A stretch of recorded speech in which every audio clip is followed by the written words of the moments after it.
9 दिसंबर को 34 साल के अतुल सुभाष, जो कि एक एआई इंजीनियर थे बेंगलोर में, उन्होंने सुसाइड कर लिया। सुसाइड करने से पहले उन्होंने अपना वीडियो भी शूट किया 1 घंटे का, जो आपको दिख रहा है पीछे। और उसके बाद सोशल मीडिया में जैसे इमोशंस की बाढ़ आ गई। उन्होंने एक नोट भी लिखा सुसाइड से पहले अपने बेटे के लिए, और उसको पढ़े तो रूह कांप जाती है, अंदर से रोना आता है। काश हमें पता होता कि वो ऐसा कदम उठाने वाले हैं। उनका डिवोर्स का केस चल रहा था कोर्ट में, और उस हैरेसमेंट के चलते, उन परेशानियों के चलते उन्होंने सुसाइड अटेम्प्ट किया। और हमें पता होता कि ऐसे कुछ होने वाला है, उनके दोस्तों को पता होता, काश तो उनकी मदद की जा सकती थी। लेकिन अब वो काश तो काश ही रह गया। लेकिन हमारे आसपास भी ऐसे लोग हैं, वो लेडी भी हो सकती है, जेंट्स भी हो सकता है, जो इन दिक्कतों से गुजर रहे हैं। उनकी मदद हम कैसे कर सकते हैं आगे बढ़ के, ये वीडियो उसी अवेयरनेस को लेकर। मैं बाय एजुकेशन एक इंजीनियर हूँ और एक एस्ट्रोलॉजर भी हूँ, तो मैं वही बताने वाला हूँ कि हम कैसे क्रोनोलॉजिकल समय की जांच करके ये जान सकते हैं कि इस व्यक्ति का समय खराब चल रहा है इन परिस्थितियों में। तो उनको कैसे हम मोटिवेट रखें, कैसे उनके साथ बातचीत रखें, उनके दुख दर्द को साझा रखें, ताकि ऐसे एक्सट्रीम स्टेप उठाने से पहले लोग सोचें कि उनका भी कोई है साथ में। क्योंकि लोग जब स्वयं के ऊपर इतना ज्यादा अहिंसा वाला पार्ट छोड़ के हिंसा पर उतर आते हैं, तब ही वो स्टेप उठा पाते हैं। ये एक्सट्रीम एग्रेशन और एक्सट्रीम डिप्रेशन की सिचुएशन में ही ऐसा कदम उठाया जा सकता है दोस्तों। तो अब मैं आपको बताता हूँ कि एस्ट्रोलॉजी में ऐसे कॉम्बिनेशंस कैसे बनते हैं जब एक आदमी इन परिस्थितियों में पहुंच जाता है। उनकी मैरिड लाइफ खराब थी, उनके ऊपर लिटिगेशन के चार्जेस थे, चल रहे थे वो, और वो डिप्रेशन में भी थे, और फिर उन्होंने सुसाइड अटेम्प्ट किया। इन सभी सवालों के जवाब अब मैं आपको चार्ट की सहायता से बताने वाला हूँ। और लास्ट वाला तो बड़ा इंपॉर्टेंट है, सुसाइडल वाला। आप भी देख सकते हैं, और आपके आसपास ऐसे लोग हैं तो उनकी कैसे मदद हम कर सकते हैं, अगर योग्य एस्ट्रोलॉजर की मदद ली जा सके ऐसे टाइम में, कि हम कभी ये जाने कि इसको क्लिनिकल हेल्प की ज़रूरत है, दवाइयों की ज़रूरत है। एक एस्ट्रोलॉजर भी इस बात को बता सकता है, क्योंकि हम बहुत सारे गम अपने अंदर दबाए रहते हैं जिनका हमें पता ही नहीं लगता है। दोस्तों, अब मैं चार्ट के माध्यम से आपको बताता हूँ कि हम इन चीज़ों को कैसे देख सकते हैं जो अतुल सुभाष ने ये कदम उठाया है। सबसे पहले उनकी मैरिड लाइफ खराब थी।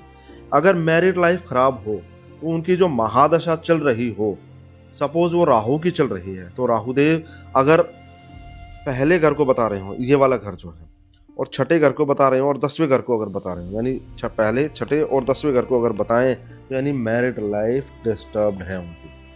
और मैरिड लाइफ डिस्टर्ब्ड होगी तभी आदमी आगे बढ़ेगा कि वो लिटिगेशन की तरफ जाता है। तो लिटिगेशन के लिए अगर यहाँ पर 8वां घर, ये वाला घर और ये वाला घर भी इन्वॉल्व हो जाए इन हाउसेज के साथ में, तो वो लिटिगेशन वाला पार्ट आ जाता है उसके अंदर। ये लिटिगेशन आ गया, और ये बैड मैरिज लाइफ आ गई। डिवोर्स तक की जो कंडीशन आती है वो यहाँ पर आती है। तीसरी इंपॉर्टेंट बात आपको ये बता रहा हूँ कि कब बंदा सोचता है ऐसे कि मैं सुसाइडल थॉट जब आते हैं उसको, अब उसको ये लगता है कि यहाँ पर जाकर मैं ये एक्सट्रीम स्टेप उठाने की सोच रहा हूँ, तो उसके कॉन्सिक्वेंसेस क्या होंगे वो भी नहीं सोच पाता है वो। तो वो केस आता है डिप्रेशन का दोस्तों। और डिप्रेशन के लिए जब ये वाला हाउस, दूसरा घर फैमिली का होता है, और फैमिली में रहते हुए, चाहे वो दूर है चाहे वो पास है, जब एक बंदा अकेला फील करता है, ये अकेले वाला घर है, यानी खुद का घर है, स्वयं का घर है, इंडिविजुअलिटी को बताता है ये। तो यहाँ पर दूसरा घर का इन्वॉल्वमेंट और पहले घर का इन्वॉल्वमेंट, और साथ में ये छठा घर है दोस्तों, ये छठा घर है।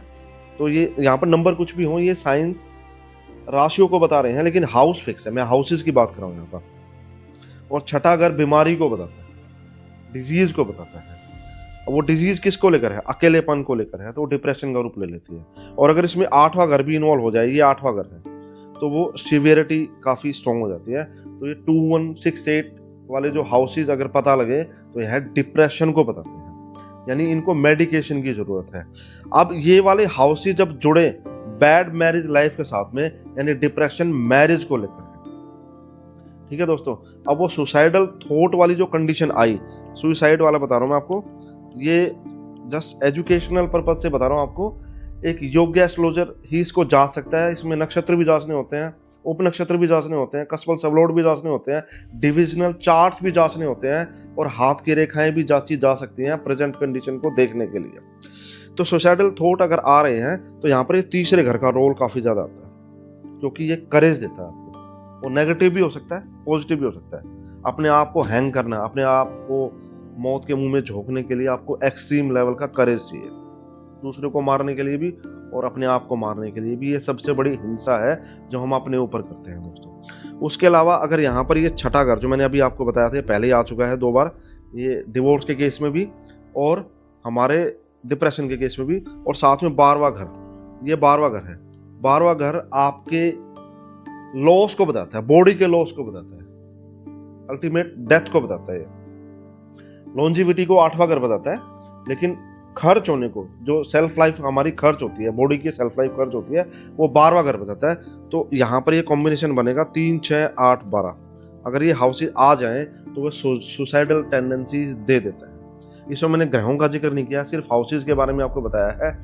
मेरा बताने का मकसद, प्रयास सिर्फ इतना ही है कि अगर हम परेशान हैं, हम लिटिगेशन लॉयर्स के ऊपर खर्च कर रहे हैं, आने जाने में खर्च कर रहे हैं, तो अपनी जिंदगी की अगर बात आती है, हमारे रिलेशंस की बात आती है, तो एक योग्य एस्ट्रोलॉजर से भी बात की जा सकती है। ब्लफ करने वाले लोगों से बचना है, अंधविश्वास से बचना है, रेमेडीज की एक लिमिटेशंस है, उनको जानते हुए हम एक योग्य एस्ट्रोलॉजर को ढूंढ के उनसे बातचीत करने की जरूरत है, ताकि हम अपने इस क्वांटम को भी जान पाए कि हम कहाँ पर लैग कर रहे हैं और कहाँ पर हमें क्या स्टेप लेने की जरूरत है।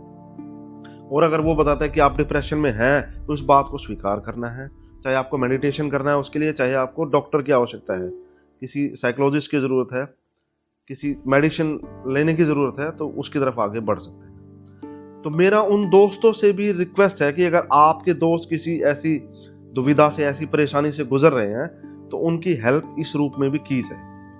किसी पोंगे पंडित की बातों में नहीं आना, किसी योग्य और पढ़े लिखे एस्ट्रोलॉजर से ही बात करें जो कि कैलकुलेशन की बात करता हो, डराना की बात नहीं कर रहा हो आपको, ताकि आप अपने दोस्त की जिंदगी बचा पाए।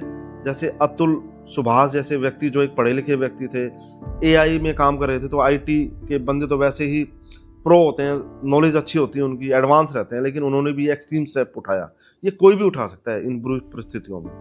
तो दोस्तों मेरी यही गुजारिश है कि जिंदगी बेशकीमती है, उसको ऐसे ही न गवाइए। परिस्थितियों से आप लड़ सकते हैं, आगे बढ़ सकते हैं। तो दोस्तों मेरी इतनी रिक्वेस्ट है, खुश रहिए, खुशहाल रहिए, हंसते रहिए, हंसाते रहिए। जय हो।